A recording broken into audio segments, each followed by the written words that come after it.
ரொம்ப நெருக்கி நெருக்கி உட்காராதீங்க, கொஞ்சம் ஸ்பேஸ் கிட்ட உட்காருங்க.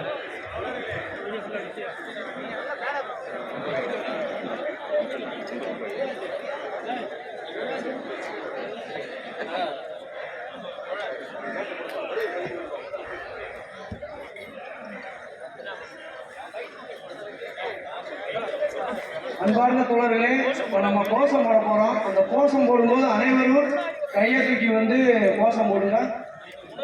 உணர்வுகளை வந்து உங்களோட உண்மையான உணர்வுகளை வந்து வெளிப்படுத்துங்க. எதிர்ப்பை வெளிப்படுத்துறதுக்கு தான் கோஷம் போடுறது.